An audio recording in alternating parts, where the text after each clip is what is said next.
जन्नत किसकी वजह से मिल रही है मुझे बताओ, जल्दी बोलो। बेटियों की वजह से। किसकी वजह से मिल रही है प्यारो? बेटियों की। याद रखना। अब हदीस सुना रहा हूं, ऐसी हदीस कि तुम्हारा कलेजा मुंह को आ जाएगा। जो इशारे इशारे पे जन्नत पाने की कोशिश करते हैं ना, बड़ी जल्दी के हम जन्नत के हकदार हैं, ऐसी हदीस। और कोई माई का लाल अगर इस हदीस को गलत साबित कर दे तो मुंह मांगा इनाम दे करके भी जाऊंगा, क्योंकि मैं कोई बात ऐसी वैसी बोलना नहीं चाहता। हदीस सुनो, जिसकी 3 बेटियां, ये 2 बेटी, 1 बेटी, बेटियों की वजह से जन्नत है। लेकिन अब नबी फरमाते हैं, काला काला रसूलुल्लाह सल्लल्लाहु ताला अलैहि वसल्लम सलासा ला यदखुलूनल जन्ना अल आक़ु लिवालिदै वद्दयूस वरजुलतुन निसा। नबी फरमाते हैं 3 लोग जन्नत में नहीं जा सकते। ये कौन कह रहे हैं बोलो? आका फरमा रहे 3 लोग जन्नत में नहीं जा सकते। मेरा ईमान ये है, तुम्हारा भी ईमान यही होगा। अगर नबी किसी को जन्नत से मना कर दे तो उसका पीर उसे जन्नत में नहीं ले जा सकता। अगर नबी मना कर दे तो मुफ्ती जन्नत में नहीं ले जा सकता। अगर नबी मना कर दे तो कोई आलिम जन्नत में नहीं ले जा सकता। अगर नबी मना कर दे तो कोई इमाम जन्नत में नहीं ले जा सकता। अगर नबी मना कर दे तो ये जो जन्नत के ठेकेदार नमाजें पढ़ते नहीं, रोजे रखते नहीं, शरीयत से दूर रहते हैं, शरीयत के खिलाफ काम करते हैं और कहते हैं हमारे मुरीद हो जाओ, हम तुम्हें जन्नत दिलवाएंगे, डंके की चोट पे कह के जाता हूं। अगर नबी मना कर दे तो कोई माई का लाल उसे जन्नत में लेके नहीं जा सकता। पूरी दुनिया का कलाम गलत हो सकता है मगर नबी का कलाम गलत नहीं हो सकता। नबी फरमाते हैं सलासा ला यदखुलूनल जन्ना अल आक़ु लिवालिदै वद्दयूस वरजुलतुन निसा। 3 लोग जन्नत में नहीं जा सकते। कौन कौन नहीं जा सकता? सुनो, नबी फरमाते हैं दयूस जन्नत में नहीं जा सकता। अरे दयूस कौन है? दयूस वो माँ बाप है जिसकी बेटियां बेपर्दा घूम रही है। दयूस वो माँ बाप है जिसकी बेटियां फैशनीले कपड़े पहन रही है। दयूस वो माँ बाप है जिसकी बेटियां मोबाइलों पे बातें करके गैर लड़कों से दोस्ती कर रही है। दयूस वो माँ बाप है जिसकी बेटियां आवारा घूम रही है। दयूस वो माँ बाप है जिसकी बेटियां नमाजें ना पढ़े, कुरान ना पढ़े, शरीयत के खिलाफ अपना कदम उठाए। दयूस वो माँ बाप है जिनकी बेटियां, उनके बाल फिल्मों जैसे हो, उनके कपड़े फिल्मों जैसे हो, उनके गरारे शरारे और ये सारे कपड़े फैशनीले पहनकर बेहयाई कर रही हो। तो वो माँ बाप जिनकी बेटियां अगर ऐसी हो, वो माँ बाप दयूस है, दयूस है, दयूस है। सुन लो, नबी फरमाते हैं दयूस जन्नत में नहीं जाएगा। बेशक बेशक, सुभान अल्लाह सुभान अल्लाह। कर लो फैसला। बहुत बातें हो गई। अब मैं तो दोनों हदीसें लेकर के चल रहा हूं। मेरी आवाज आज गड़बड़ है लेकिन कोई बात नहीं, अल्हम्दुलिल्लाह दिल ठीक है। और मुझे उम्मीद है तुम्हारा भी दिल ठीक होगा, क्योंकि रोजाना बोलना पड़ रहा। अब मुझे बताओ, एक तरफ हदीस यह है बेटियों की वजह से जन्नत, एक तरफ यह है जन्नत से रुकावट। फैसला तुम्हारे। अगर इनकी सही तरबियत करोगे तो जन्नत का दरवाजा खुला है, इनकी सही तरबियत नहीं होगी तो जन्नत का दरवाजा बंद। ये कोई ऐसा वैसा मौलाना मेरी बात मत समझियो, ये नबी की बात है, आका की बात है। अब यहां कम से कम कारी साहब किबला हजरत उलमा इकराम 100 बाप ऐसे होंगे, 100 जिनकी बेटियां शादी के मौके पे दुपट्टे फेंक दिए, शादी के मौके पर सीने खोल लिए, शादी के मौके पर बाल फैशनीले बनाए, गरारे शरारे पहले बाप के सामने सेल्फी ले रही है, बाप के सामने बेहया जैसे नाचने वाली औरतों जैसे कपड़े पहन रही है। इसी अब्बा से पूछना चाहता हूं, अब्बा तू बता, शर्मो हया गैरत कहां चली गई? तुम तो बाप हो ना, बाप। अब इस पे कुरान की आयत लगाता हूं, जरा सुन लो। कुरान की आयत इस पे फिट करता हूं, सुनो। कुरान की आयत है बिस्मिल्लाहिर्रहमानिर्रहीम। या अय्युहल्लज़ीना आमनू कू अनफुसकुम व अहलीकुम नारा, ए ईमान वालो अपने आप को और अपने घर वालों को जहन्नम की आग से बचाओ।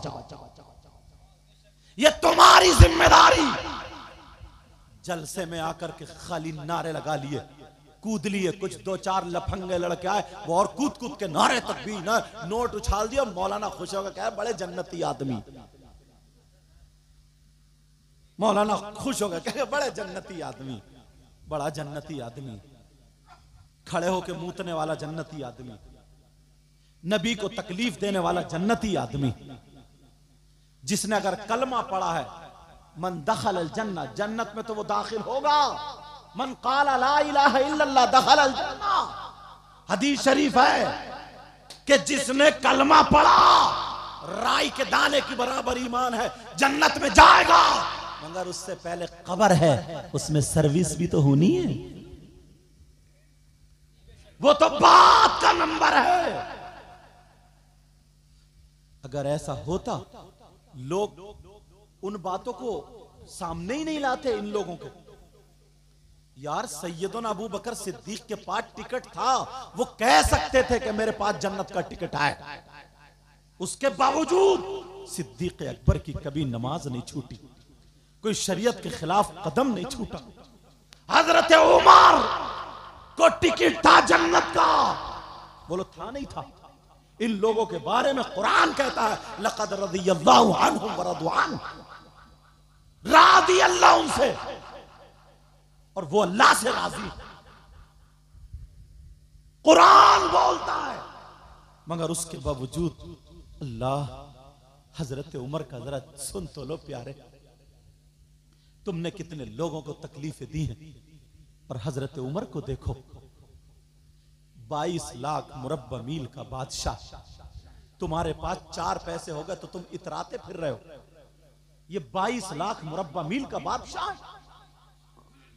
एक दिन उमर का नाम सुन के एक मर्द और औरत मिलने के लिए आए, उन्हें कुछ तकलीफें थी। चलो उमर मुसलमानों का जो बादशाह अमीरुल मोमिनीन है, 22 लाख मुरब्बा मील का, उनसे शिकायत रखते। उमर जिसका नाम है वो कभी फैसला गलत नहीं करता।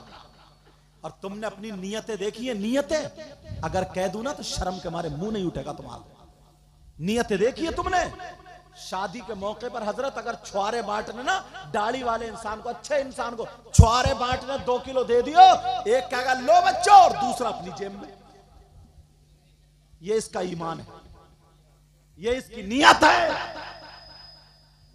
मुझे बताओ, जब तुम 2 किलो छुआरों में फैसला नहीं कर सकते हो तो तुम्हें अल्लाह बादशाह कैसे बनाएगा? पहले हजरत बात माफ करना, पहले जब खाना तैयार हो जाता था ना तो दरवाजे पे मुसलमान खड़े हो जाते थे कि कोई मुसाफिर तो नहीं जा रहा, कोई भूखा तो नहीं जा रहा, कोई गरीब तो नहीं जा रहा, उसे अपने दस्तरखान पे निगाह बुला लूं, ताकि नबी ने फरमाया नेमतें बरकतें उतरती हैं। और आज क्या, तुम्हारे घर खाना बना ना और सगा बहनोई आ गया, चचेरा तेरा भाई आ गया, तो खाने को रोक देता है। अब बीबी ने सोचा क्या करूं, बस इशारा कर दिया, निकल गया अंदर को, एक ही इशारा, समझ गया चुस्की को ये। इसने भी फोन उठाया कि जी हेलो हेलो, अंदर कह के वो बाहर बैठे, ये अंदर खाना खाया, जब हाथ पहुंचे, हाँ बताओ क्या हो रहा, तेरा ये किरदार है, ये खाली नबी का नारा लगा लेना, ये रस्मी जबानों से नहीं है, तू अपने किरदार से नारा लगा, अपने कैरेक्टर से नारा लगा, अपने अखलाक से नारा लगा, अपने किरदार से नारा लगा। अपनी जबान से अगर लगाए तो ऐसा लगा ताकि पता चले कि इसका दिल भी काम रहा, ऐसा नारा लगा। ये रस्मी कूदना जुलूस होता है ना, जुलूस आप जानते, कुछ नौजवान है लफंगे, बस बांध लिया हरी पट्टी, आ गया नबी का गुलाम निकल के खड़मुत्तू गईगा, वो हरी पट्टी बांध ली और बांधने के बाद रिबिन बांधे पड़ा है और अब जुलूस में कूद रहा, चल रहा, कूद रहा, जैसे लड़की छतों पे खड़ी है, औरतें तेरी मेरी बहन बेटियां खड़ी है, अब्बास वहीं पे नारे चीख चीख के लगाता है, नारे तकबीर, नारे रिसालत, ये मेरे नबी की शान, बच्चा बच्चा कुर्बान उन औरतों को दिखा रहा, इतना नाच रहा, इतना कूद रहा ताकि इसकी आवाज वहां तक पहुंच जाए। सीने पे हाथ रख के बता, इसको नबी का गुलाम कहा जाएगा या इसकी रगों में शैतान दौड़ रहा? सीने पे हाथ रख के बताओ। बहुत खिलवाड़ हो चुका, बहुत ज्यादा खिलवाड़ हो गया। सीने पे हाथ रख के बताओ ईमानदारी से, ये नबी की मोहब्बत में कूद रहा या बहन बेटियों को देख के कूद रहा? मैं नहीं जानता, तुम्हें पता नहीं, मगर जिसके जुलूस में जा रहा उन्हें भी पता नहीं है। मेरे अल्लाह को पता नहीं है क्या हरकतें क्या है? दिल के हालात जानता है मौला। अलीम खबीर है, समीओ बसीर है, अलीम बिजाद सुदूर है, अला कुल्ली शैइन कदीर है वो।